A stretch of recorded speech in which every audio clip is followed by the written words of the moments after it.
ठीक है ना। अब देखिए ध्यान से, तो सबसे पहले तो मैं असमरूप चुंबकीय क्षेत्र लेता हूं बच्चों। असमरूप क्षेत्र से मेरा मतलब क्या है, ध्यान से देखना।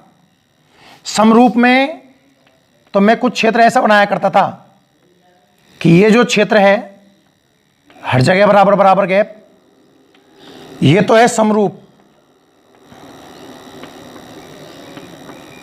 ये तो है समरूप, ठीक है। असमरूप बनाना है मतलब कहीं परिमाण ज्यादा कहीं परिमाण कम, तो आप यहां पर और बल रेखाएं खींच दो। ये लो, अब आपको बच्चों दिख रहा होगा कि यहां तो पास पास हैं और यहां दूर दूर हैं, यहां वैल्यू ज्यादा है, यहां वैल्यू कम है। इस जगह पर क्षेत्र की वैल्यू मान लेता हूं मैं V1 और इस जगह पर क्षेत्र की वैल्यू मान लेता हूं मैं V2। थोड़ी देर पहले जो मैंने कल आपको लेक्चर पढ़ाया था उसमें समरूप क्षेत्र लिया था, तो हर जगह मैंने केवल V ही लिखा था। पर अब बच्चों दो अलग अलग फील्ड में ले रहा हूं, एक जगह B1 लिख रहा हूं और एक जगह B2 लिख रहा हूं। आगे देखना ध्यान से। अब इसमें हमें एक आयताकार लूप रखना है, आयताकार लूप। तो मान लीजिए कि ये हमारा एक आयताकार लूप है, ये हमारा एक आयताकार लूप है। अब आयताकार लूप है तो कोई ना कोई नाम भी होगा इसका। इसका नाम मान लिया हमने small a, small v, small c, small d कि माना स्मॉल ABCD। कल भैया एक सिंपल रॉड थी तो रॉड को मैंने ए भी नाम दे दिया। आज मेरे पास एक आयताकार फ्रेम है तो मैं आयताकार फ्रेम को नाम दे रहा हूं। फ्रेम का नाम क्या मान लेते हैं बच्चों, ABCD। क्या मान लेते हैं कि ABCD, कि माना ABCD एक आयताकार फ्रेम है, इसकी लंबाई आप L मान लीजिएगा, इसकी चौड़ाई आप स्मॉल v मान लीजिएगा। एक आयताकार लूप है बच्चों ABCD। आयताकार लूप क्या है, ABCD। लंबाई कितनी मान रखी है L, चौड़ाई कितनी मान रखी है B। और इस लूप को, ये जो लूप है इस लूप को मैं क्षेत्र के लंबवत, जैसे रॉड गति करवाई थी सेम V वेग से गति करवा रहा हूं। बातों को समझो, फीलिंग करने का प्रयास करो। कल वाली कहानी है, कल का लेक्चर मोस्ट इंपॉर्टेंट था, 2 दिन में पढ़ाया, इसलिए मैंने बिल्कुल उसकी कॉपी करूंगा। आप तो ये मान लो 100%। तो मैंने क्या किया कि एक कल तो मैंने रॉड ली, आज मैंने लूप बना दिया, उस चीज को थोड़ा और चौड़ा कर दिया और सारी कहानी वही है। लैंग्वेज समझ में आ गई होगी। L लंबाई और V चौड़ाई का एक आयताकार लूप है स्मॉल ABCD। चित्रानुसार असमरूप चुंबकीय क्षेत्र के लंबवत V वेग से गति कर रहा है। बच्चों आप याद करो, मैंने आपको लूप पर बला घूर्ण पढ़ाया था चैप्टर नंबर 7 में। तो मैं ये कहता था कि इस लूप को आप दिमाग में लूप रखो ही मत, आप तो इसको 4 तारों में काट दो। देखो पहले मैंने आपको एक हेडिंग पढ़ाई चैप्टर नंबर 7 में, चुंबकीय क्षेत्र में धारावाही चालक पर बल F बराबर ILB sin थीटा। उसके बाद हेडिंग पढ़ाई चुंबकीय क्षेत्र में धारावाही लूप पर बला घूर्ण। तो मैंने कहा था लूप को 4 तारों में बांटकर आप आंसर निकाल सकते हो। आज वही चीज मैं यहां कर रहा हूं। कल मैंने छड़ की रेखीय गति पढ़ी, कल मैंने छड़ की रेखीय गति पढ़ी और आज मैं लूप की रेखीय गति पढ़ रहा हूं। तो बच्चों आप लूप मानते क्यों हो, आप तो इसको 4 चालक छड़ मान लीजिए ना। बिल्कुल मान सकते हैं सर। कौन कौन सी छड़ बच्चों, एक छड़ तो मान लीजिए आप, मैं डार्क कर रहा हूं समझना, AB। एक छड़ आप मान लीजिएगा BC, एक छड़ आप मान लीजिएगा CD और जो चौथी छड़ है वो आप मान लीजिए कौन सी, AD। तो आप इसको फ्रेम ना मानते हुए क्या 4 छड़ मान सकते हो? बिल्कुल मान सकते हैं। हमने इसको 4 छड़ मान लिए, AB BC CD और AD। अच्छा अब 4 छड़ों की बात करूं बच्चों तो ध्यान से देखना, 2 छड़ों में तो कोई विद्युत वाहक बल पैदा ही नहीं होगा। 2 छड़ कौन कौन सी हैं जिनमें विद्युत वाहक बल पैदा नहीं होगा? ध्यान से अगर आप AB को देख रहे हो, AB को, तो देखो AB की जो लंबाई है, AB की जो लंबाई है, तो बच्चों अगर मैं छड़ AB की बात करूं, दिमाग लगाओ ना, AB की बात करते हैं तो देखो AB की लंबाई तो हो गई बाई अक्ष पर। अब चूंकि फ्रेम इधर गति कर रहा है तो वेग हो गया x अक्ष में और चुंबकीय क्षेत्र हो गया z अक्ष में। तो भैया छड़ AB के लिए तो वेग, चुंबकीय क्षेत्र, लंबाई तीनों ही लंबत हैं, इसमें तो विद्युत भागफल पैदा होगा, इसमें तो विद्युत भागफल पैदा होगा। अच्छा, बात करना BC की, तो बुद्धि लगाना बच्चों, BC में विद्युत भागफल पैदा नहीं होगा, BC में विद्युत भागफल पैदा नहीं होगा, क्योंकि इसकी लंबाई और वेग एक ही दिशा में। लंबाई का मतलब स्मॉल v, लंबाई का मतलब स्मॉल v। तो बच्चों BC की जो लंबाई है वो इसके वेग की दिशा में, भैया फ्रेम इधर गति कर रहा है तो चारों रोडों का वेग इसी दिशा में तो रहा होगा। तो अगर मैं BC की बात करता हूं तो BC के लिए लंबाई और वेग एक ही दिशा में, इसलिए EMF 0 आएगा।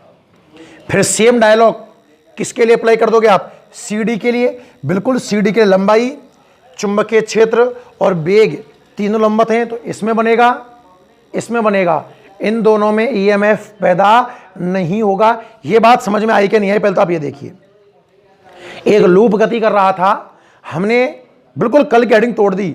लूप में 4 चालक मान लिए, AB, BC, CD और AD, और थोड़ा एनालिसिस किया तो मैंने पाया कि BC और AD के लिए, BC और AD के लिए लंबाई वेग के समांतर है, और जब भी कोई दो भौतिक राशियां समांतर हो जाती हैं तो EMF कितना आता है? 0। कितना आता है? 0। इसका मतलब EMF केवल और केवल AB में बन सकता है, और किस में बन सकता है? CD में बन सकता है। यह बात समझ में आई?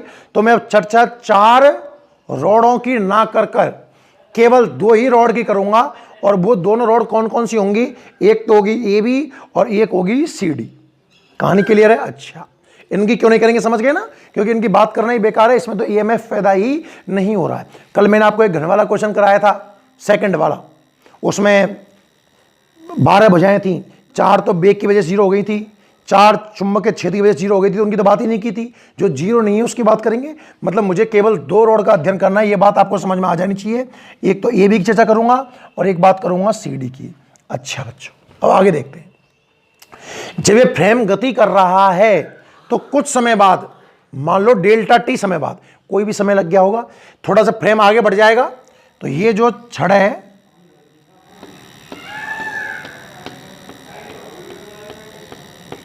ये तो इस जगह आ जाएगी, मतलब ये A तो यहां आ जाएगा, इसको A' कह दो, ये B यहां आ जाएगा, इसको B' कह दो, फिर तो ये थोड़ा आगे भी तो बढ़ जाएगा, समझने का प्रयास करिएगा। ये C' हो जाएगा और ये D' हो जाएगा। जब ये लूप कंटिन्यू गति कर रहा है, V वेग से गति कर रहा है, तो थोड़ी देर बाद लूप आगे बढ़ेगा। मान लो आप समय की बात कर रहे हो डेल्टा T की, तो डेल्टा T समय में ये यहां से यहां तक आगे बढ़ चुका होगा। दूरी का सूत्र क्या होता है? चाल गुना समय। चाल कितनी है? V, और समय कितना है? Delta T। तो कितना आगे बढ़ेगा? B delta T। जाहिर सी बात है, अगर ये V डेल्टा T होगा तो यहां से और यहां तक का हिस्सा भी तो B डेल्टा T ही होगा। हाँ या ना? अरे समझ में आया कि नहीं आया? तो मुझे कौन कौन सी रॉड की बात करनी थी?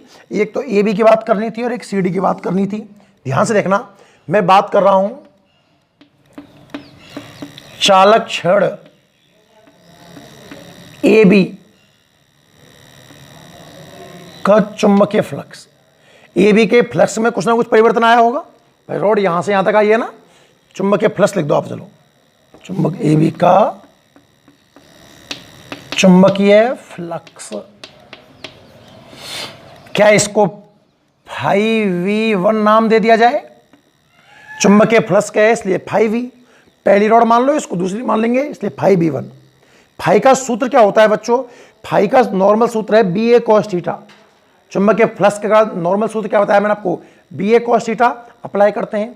इस जगह पर क्षेत्र B ना होकर B1 है, पहली बात तो असमरूप है ना। समरूप होता तो हर जगह B रहता, पर यहां अलग अलग है तो B1। रही बात एरिया की, एरिया ध्यान से देखना, पहले ये रॉड यहां थी AB पर, अब ये रॉड कहां आ गई? A' B' पर, मतलब आप इस एरिया की बात करने वाले हो। और एरिया का सूत्र होता है लंबाई गुना चौड़ाई। लंबाई गुना चौड़ाई। लंबाई कितनी है इसकी? L, और यहां से यहां तक चौड़ाई कितनी है? V delta T। V delta T। तो क्या एरिया की जगह पर मैं LV डेल्टा T जमाऊं तो किसी को कोई समस्या होने वाली है क्या? मुझे फ्रेम पर बात चर्चा करनी थी। फ्रेम को मैंने 4 तारों में बांट दिया।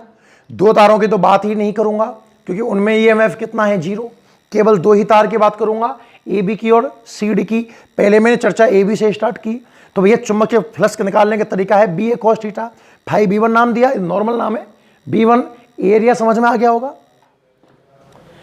कॉस थीटा, थीटा क्या होता है बच्चों, बी वेक्टर और क्षेत्रफल सदिश के बीच का कोण। सोचो, बी वेक्टर अंदर है इसका, मेरा हाथ की तरफ फ्रेम रखा हुआ है ये वाला हिस्सा। देखो चुंबक क्षेत्र भी अंदर है और मेरा हाथ भी डीएस वेक्टर सतह के लंबत होता है, तो मेरे हाथ की सतह ये है। अब लंबत में मुझे छूट है, मैं बाहर की ओर भी मान सकता था, अंदर की ओर भी मान सकता हूं। बाहर मानूंगा तो 180 और अंदर मानूंगा तो 0, तो मैं तो प्राथमिकता 0 को दूंगा। तो कॉस 0 ये समझ में आया कि नहीं आया बताओ। चुंबकीय फ्लक्स में परिवर्तन देख रहा हूं मैं धीरे धीरे। 2 रोड़ों की बात करूंगा, ए बी की और सी डी की। तो पहले मैंने बात ए बी से स्टार्ट की है। ए बी का flux B A cos theta, B की जगह बी वन, ए की जगह L B delta T cos 0।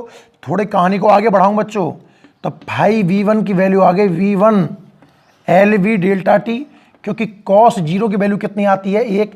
समीकरण नंबर 1 समझ में आया कि नहीं आया आपको। ये तो आ गई इस रॉड के फ्लक्स में परिवर्तन। सेम तरीके से आप सी डी की बात कर सकते हो। और ध्यान से देखो, ये एरिया भी पहले वाले एरिया के बराबर ही तो रहा होगा, लंबाई तो एल है ही है, ये बी डेल्टा टी है ही है। तो अब मैं बात कर रहा हूं चालक छड़ सीडी का चुंबकीय फ्लक्स। क्या नाम दूं इसको मैं, फाई वी टू, और क्या बन जाएगा ये B two L V delta T. आप समझ गए होंगे, ज्यादा कहानी की जरूरत है नहीं है, कहानी बिल्कुल वही है। वी ए कॉस थीटा, चुंबकीय क्षेत्र बी वन ना होकर बी टू है तो बी टू। रही बात एरिया की तो एल बी डेल्टा टी है, थीटा वही 0 बना गया। यहां तक कहानी समझ में आई, यहां तक कहानी समझ में आई। तो कुल फ्लक्स में परिवर्तन देखना आप, कुल चुंबकीय फ्लक्स में परिवर्तन। क्या इसको मैं डेल्टा फाई बी बोल सकता हूं, परिवर्तन के लिए डेल्टा, चुंबकीय फ्लक्स तो डेल्टा वी। इसका सूत्र क्या बन जाएगा, इसका बन जाएगा साहब, दूसरे वाले में से पहले वाली वैल्यू माइनस कर दो। तो डेल्टा फाई वी जो आया सीधे जमा दें, और दोनों में से देखो, आप देखोगे तो एल बी डेल्टा टी तो कॉमन ही दिख रहा है, ये वाला पार्ट। तो एल वी डेल्टा टी बाहर निकाल लिया, और दूसरा बोले तो बी टू में से मैंने बी वन माइनस वी कर दिया। बताओ कुल फ्लक्स में परिवर्तन समझ में आया कि नहीं आया। पहले रॉड का निकाल लिया, दूसरे रॉड का निकाल लिया, दोनों का डिफरेंस निकाल लिया। पर फैराडे ने क्या कहा, फैराडे के सेकंड नियम ने कहा कि ई बराबर, मुझे तो प्रेरित विद्युत वाहक बल निकालना है, ई बराबर होता है साहब माइनस, फेरों की बात तो कर ही नहीं रहा है, एन को तो छोड़ दो। तो क्या होता है साहब, D phi upon D T. पर यहां डी नहीं है तो डेल ले लो, कोई टेंशन नहीं है, del phi V upon del T, ये नियम बन जाएगा आराम से। और जब डेल फाई वी का ये वाला मान जमाऊंगा और डी टी से इसको काटूंगा, तो जो आंसर बच के आएगा वो आएगा L V B two minus B one. पर बाहर माइनस और चल रहा है ना, ये वाला माइनस चल रहा है ना, तो ई बराबर आ जाएगा कितना, L V V one minus V two is your final answer. बच्चों जरा दिमाग लगाओ, तो कल वाली चीज पढ़ाई है। कल कितना आया था, वी वी एल, कल कितना आया था, वेग, वेग दिख गया। चुंबकीय क्षेत्र चूंकि कल समरूप था तो एक की टर्म बी आई थी, आज असमरूप है, तो यहां B1 और यहां B2, इनका डिफरेंस कितना आया, B1 माइनस B2, और लंबाई फिर आ गई। देखो कल BBL आया था ना, BBL, कल VVL आया था ना, तो V एरा चुंबक क्षेत्र की टर्म ये रही, लंबाई ये रही। अंतर क्या याद रखना है कि रॉड में समरूप था, एक ही B आएगा, यहां असमरूप है तो B1 माइनस B2 आएगा। बहुत खत्म कहानी। अगर करंट भी निकालना है इसमें तो कुछ नहीं है, रेजिस्टेंस से डिवाइड कर दो, ये करंट का फॉर्मूला बन जाएगा। मैं याद तो सारी चीज करा दूंगा आपको, फिलहाल ये देखो आपको ये पैटर्न समझ में आया कि नहीं आया, पैटर्न समझ में आया कि नहीं आया। बड़ा इजी कॉन्सेप्ट है, बहुत इजी कॉन्सेप्ट है, थोड़ा समझने का प्रयास करोगे तो। कॉन्सेप्ट क्या था, असमरूप क्षेत्र लिया हमने, दोबारा देखते हैं ना। ऐसा करता हूं मैं, साथ में अब लिखता हूं और आप अब पेन को भी निकाल लें, लिखते चलना है मेरे साथ साथ, स्किप नहीं करना है और समझना भी है। दोबारा साथ में समझाता हूं। पेन को भी निकालकर हेडिंग डाल लें बच्चों सब। असमरूप चुंबक क्षेत्र में आयताकार लूप की गति के कारण प्रेरित विद्युत वाहक बल, हेडिंग डाल लीजिए सब।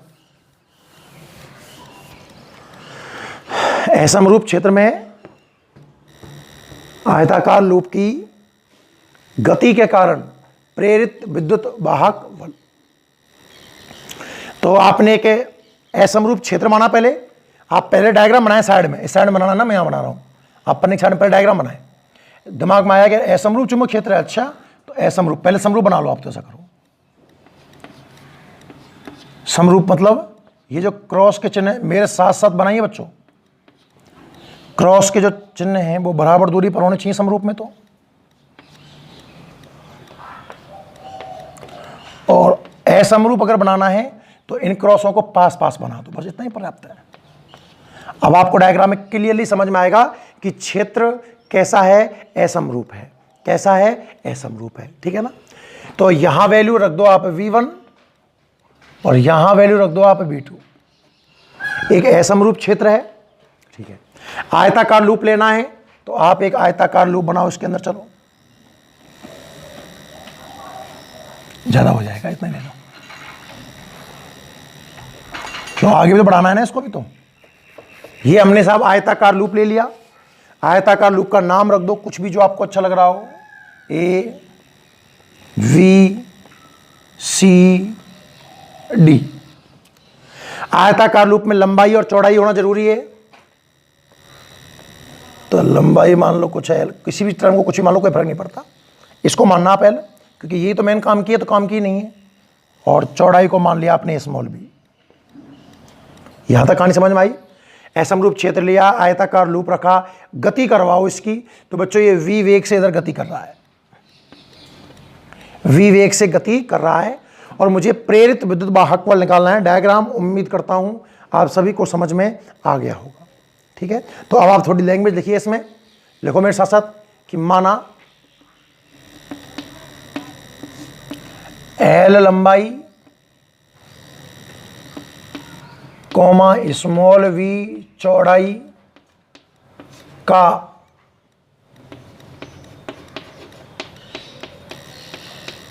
आयताकार लूप, मान लीजिए लंबाई कितनी है L, चौड़ाई कितनी है B का एक आयताकार लूप ABCD चित्रानुसार असमरूप चुंबकीय क्षेत्र के लंबवत v वेग से गतिशील है, v वेग से गतिशील है। यह कहानी आपको समझ में आई, नोट कर चलो मेरे साथ साथ कि आपने एक आयताकार लूप मान लिया, लंबाई कितनी मान ली L, चौड़ाई कितनी मान ली V, और यह आयताकार लूप इस चुंबकीय क्षेत्र ABCD में चित्रानुसार लंबवत v वेग से गति कर रहा है। तो बच्चों अब हम इस लूप को 4 चालक छड़ों से बना हुआ मान सकते हैं। इस लूप को 4 चालक छड़ों, कौन कौन सी, AB comma BC comma CD तथा AD से मिलकर बना हुआ मान सकते हैं। मैं ऐसा मान सकता हूं कि ये जो लूप है 4 चालक छड़ों से मिलकर बना हुआ है। पर बच्चों 2 छड़ तो काम की है ही नहीं है, पहले इनको खत्म करते हैं। तो आप आगे लिखोगे कि चालक छड़ कौन कौन सी बच्चों, AD कॉमा VC के लिए इनकी जो लंबाई है, अब आप कौन सा लंबाई तो आपने ये मानी है, ये तो चौड़ाई है, अरे चौड़ाई मतलब उनकी जो भी लंबाई है B हो, उससे क्या फर्क पड़ता है, जनरल प्रतीक L ले सकते हैं, के लिए लंबाई समांतर है वेग के, अतः इनमें इन 2 छड़ों में तो प्रेरित विद्युत वाहक बल शून्य होगा। मतलब इन दो में तो कोई ईएमएफ पैदा ही नहीं होगा भाई, शून्य होगा। ठीक है ना, 4 रॉड थी आपकी, तो 2 में तो आंसर कितना है, शून्य। एक बार यहां तक नोट करें, फिर आगे बढ़ते हैं। जल्दी नोट कर लें एक बार यहां तक। ठीक है, आगे बढ़ते हैं बच्चों। स्क्रीनशॉट ले लेना या स्क्रीन पॉज करके एक बार जल्दी से यहां से लिखो।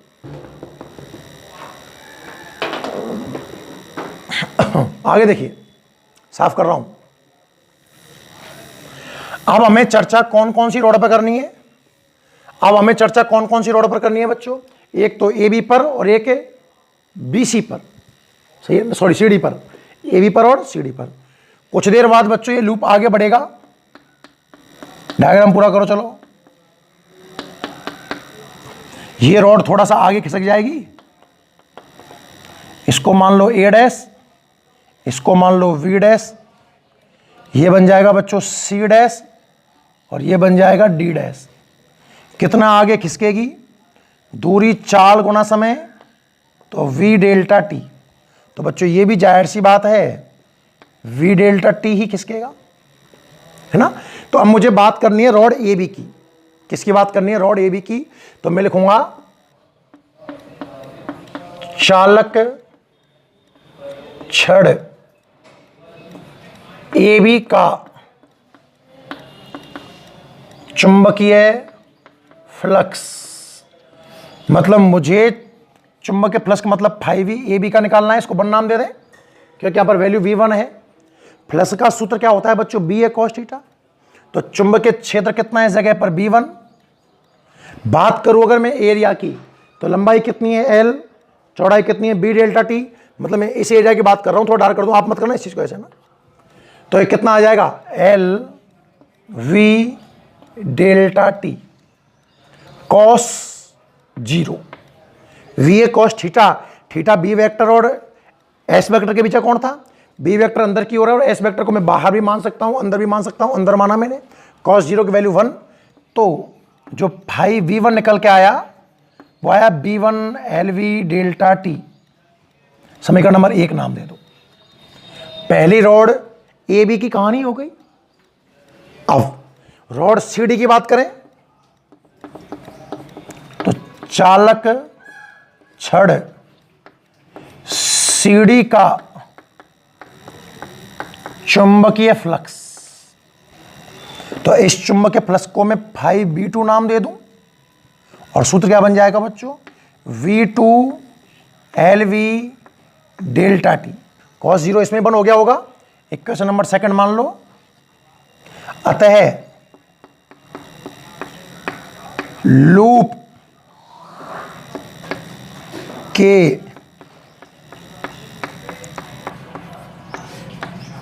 चुंबकीय फ्लक्स में परिवर्तन। इस पूरे लूप के चुंबकीय फ्लक्स की बात करूं, डेल्टा फाई से इस टर्म को दिखा दें, डेल्टा फाई भी। डेल्टा फाई भी कितना हो जाएगा बच्चों? दूसरे वाले फ्लक्स में से पहले वाला फ्लक्स माइनस कर दें और जब दोनों वैल्यू आप जमाओगे तो डेल्टा 5V कितना निकल के आएगा? 2 में से 1 घटाएं। जब आप 2 में से 1 घटाओगे, इक्वेशन नंबर 2 में से 1 घटाओगे तो देखो ध्यान से, LV डेल्टा टी तो कॉमन आ जाएगा और ये बनेगा B2 माइनस V1। बताओ यहां तक कहानी समझ में आई कि नहीं आई? 2 अलग अलग रॉड की बात करी मैंने, ए बी की बात करी, फिर सी डी की बात करी, है ना। ए बी का फ्लक्स निकाल लिया, फिर सी डी का फ्लक्स निकाल लिया, परिणामी फ्लक्स निकाल लिया। अब डेल्टा टी को मैं नीचे लेके आ जाऊं, उसके नीचे देखना ध्यान से। क्या इस टर्म को आप डेल्टा, कई तरीके हैं करने के, अपॉन डेल्टा टी, तो क्या आपको LV B2 माइनस B1 नजर आया? दिमाग लगाओ बच्चों, ये समझ में आया कि नहीं आया? मतलब मैंने डेल्टा टी का एक तरीके से दोनों पक्षों में डिवाइड कर दिया। क्लियर है? एक बार यहां तक लिखें, साफ करना पड़ेगा भाई बोर्ड ना। एक बार आप यहां तक लिखिए, फिर मैं इसको आगे लिखता हूं।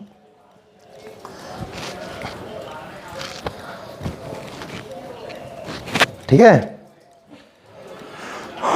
आगे से साफ कर रहा हूं मैं। अब आप सोचिए, फैराडे ने सेकंड नियम में क्या कहा था?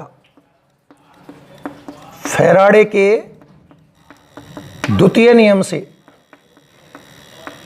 और सेकंड नियम में फैराडे साहब ने ईएमएफ का परिमाण निकालना सिखाया है। सेकंड नियम कहता है कि जो प्रेरित विद्युत वाहक बल है इसका मान माइनस एन तो है ही नहीं ना, कोई दिक्कत नहीं है। अपन क्या लिखते हैं? डी फाइव, पर डी चूंकि यहां डेल नजर आ रहा है तो कोई दिक्कत नहीं है, हम इसको डेल फाइव ही अपॉन डेल्टा टी भी कह सकते हैं। Then E is equal to minus, और अब इसकी वैल्यू आप जमा दीजिए, कितना आएगा? L we V2 minus V1, तो जो ईएमएफ पैदा होगा LV अंदर माइनस डालते ही V1 माइनस V2, ये आयताकार लूप में ईएमएफ पैदा हुआ है। ये आयताकार लूप में ईएमएफ पैदा हुआ है, यहां तक लिखिए। ये तो बच्चों ईएमएफ है। अब देखो रटना नहीं है, उम्मीद है आपको वो रेखीय गति तो समझ में आ ही गई होगी। रेखीय गति छड़ की मेरी तरफ देखना आप, मैं आपको याद कराता हूं। इसको एक बार नोट कर लो पहले, चलो ऐसा करो जल्दी से, यहां तक नोट करो, फिर मैं थोड़ा आगे बढ़ता हूं, फिर मैं आगे बढ़ता हूं। एक बार इतना नोट करिए आप, ठीक है? अच्छा, अब देखिए, आपको रेखीय गति तो याद होगी शायद। रेखीय गति में कितना आंसर आया था? वीवीएल। वो दिमाग को रखो आप तो। सर रेखीय गति में जो ईएमएफ है ये हमें रट गया वीवीएल।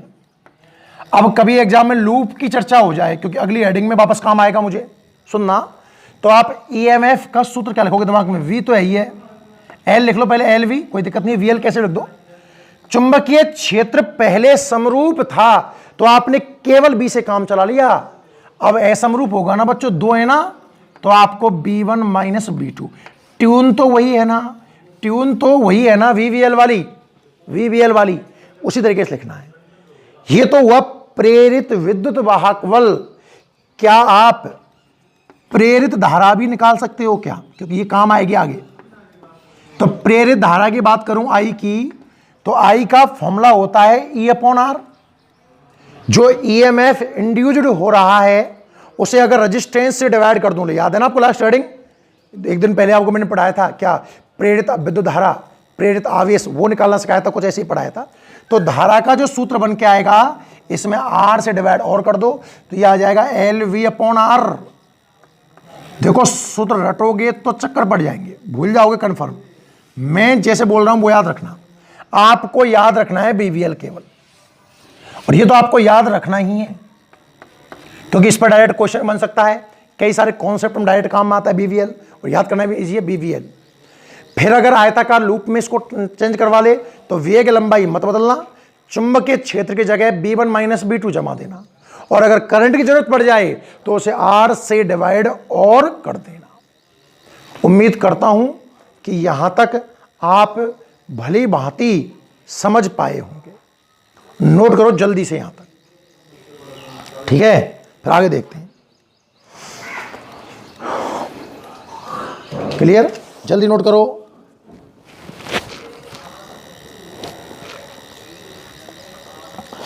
एक आध क्वेश्चन देख लें हमें ना साथ में।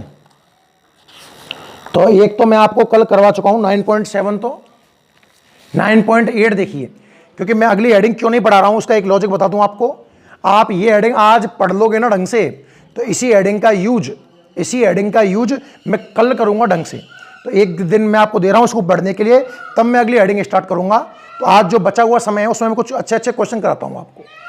नोट कर लिया? मैं इसको साफ कर रहा हूं ना। देखिए बच्चों,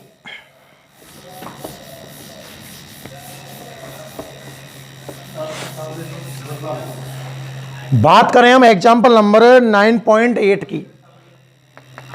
एग्जाम्पल नंबर 9.8, 9.7 कल मैंने आपको करवा दिया। 9.8 की बात करते हैं। 40 सेंटीमीटर लंबाई की चालक छड़ की लंबाई 40 सेंटीमीटर दे रखी है। इसे मीटर में कन्वर्ट करूंगा तो ये समझ में आया कि नहीं आया? आने को तो 40 गुना 10 की घात -2 आता, पर एक जीरो एक माइनस को खा गई, माइनस का एक रह गया। 0.5 टेस्ला के चुंबकीय क्षेत्र में रखी हुई है। चुंबकीय क्षेत्र 0.5 टेस्ला है। 30 डिग्री का कोण बनाती है। थीटा की वैल्यू है बच्चों 30 डिग्री। और जो वेग है वो है 15 मीटर पर सेकंड। तो स्रो में प्रेरित विद्युत वाहक बल ज्ञात कीजिए, ईएमएफ आपको निकालना है। याद आया, रेखीय गति की बात करवा रहा, रेखीय वेग दे रखा है तो मतलब एक चालक छड़ रेखीय गति कर रही है और चालक छड़ की रेखीय गति का सूत्र तो आपको रट गया होगा, वीवीएल। क्या है वीवीएल? सारे आंकड़े जमा दो, वेग ढूंढो 4 गुना 10 की घात -1। चुंबकीय क्षेत्र को मैं 1/2 लिख दूं 0.5 को, और वेग 15। ये 2 बार कट जाएगा, 2 से कट के 15 30, 1 0 खप जाएगी। आप देखते रहना आराम से। मेरे हिसाब से तो 3 वोल्ट आंसर है। बिल्कुल सिंपल कैलकुलेशन है। कहानी समझ में आई? तो इस सवाल में जो प्रेरित विद्युत वाहक बल पैदा होगा वो 3 वोल्ट पैदा होगा। सॉरी, ओहो, सॉरी, थीटा पर ध्यान नहीं गया भाई। ये कहानी लंबवत की नहीं है, गलत हो गया। ये कहानी लंबवत की नहीं है, थीटा वाले कौन की है ना, थीटा ये रहा ना। तो आंसर बीवीएल साइन थीटा, सूत्र लगेगा बीवीएल साइन थीटा। तो E इज इक्वल टू वेग 15, चुंबकीय क्षेत्र 1/2, लंबाई 4 गुना 10 की घात -1, थीटा का मान कितना है 30, और साइन 30 कितना होता है 1/2। तो 2 गुना 2 4 से 4 कट जाएगा। इसे आप एडजस्ट करोगे तो आपको 1.5 वोल्ट आंसर नजर आएगा। 1.5 वोल्ट, सॉरी, ठीक है। थीटा दिमाग से निकल गया था भाई, मैं लंबत वाली सोच गया। तो क्वेश्चन ढंग से जरूर पढ़ना है अपने को, अदरवाइज तो गलती हो सकती है, अभी अपन से हो गई होती। यहां तक कहानी सबको समझ में आई। नेक्स्ट एक एग्जांपल और देखते हैं ना। ये था आपका एग्जांपल 9.8। अब मैं बात करता हूं एग्जांपल 9.9 की। देखना एग्जांपल नंबर 9.9, पढ़िए, समझिए क्या कहना चाह रहा है। रेल की दोनों पटरियां आपस में तथा पृथ्वी से पृथक हैं। रेल की पटरियां ना तो आपस में टच कर रही हैं, और पृथ्वी से कैसे पृथक हैं, मतलब पृथ्वी और रेल की पटरियों के बीच में कुछ चालक माध्यम रखा हुआ है, क्योंकि पृथ्वी तो चालक है, ताकि करंट अगर रेल की पटरी में बने तो वो पृथ्वी में ना जा पाए, ऐसा कुछ कहना चाह रहा है। जब इन्हें एक मिली वोल्ट मीटर से जोड़ा गया है, वोल्ट मीटर कौन सा है, मिली 10⁻³ वाला। तब जब इन पटरियों पर एक रेलगाड़ी का वेग आपको दिया हुआ है बच्चों 180 किलोमीटर पर आवर। बच्चों आपको स्पीड किलोमीटर पर आवर में दे रखी है, पर हमें तो ऐसा ही पद्धति में मीटर पर सेकंड में चाहिए। तो क्या मैं इसको 180 गुना 5/18 लिख सकता हूं? कि याद है किसी को? किलोमीटर की जगह 1000 मीटर, 1 घंटे में 3600 सेकंड काटा पीटी करेंगे, 5/18 से गुना करते हैं, 18 से 10 बार, और 50 आ गया मीटर पर सेकंड में।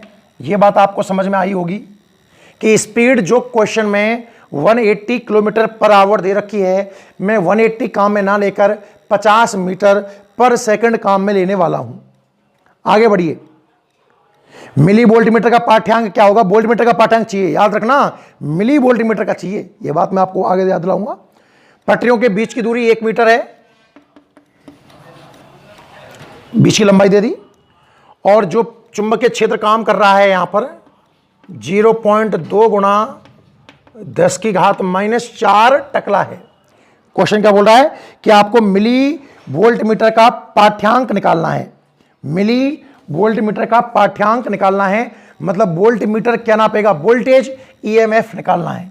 अब आपको सर ईएमएफ तो पोटेंशियल मीटर नापता है, वो बेहतर तुलनात्मक बात है। जब नॉर्मल कोई बात नहीं करेगा तो वोल्ट मीटर भी ईएमएफ नाप सकता है। चलो ई की बात करते हैं। देखो तीनों चीज आपस में लंबत है। पहली बात तो ये कैसे लंबत कैसे?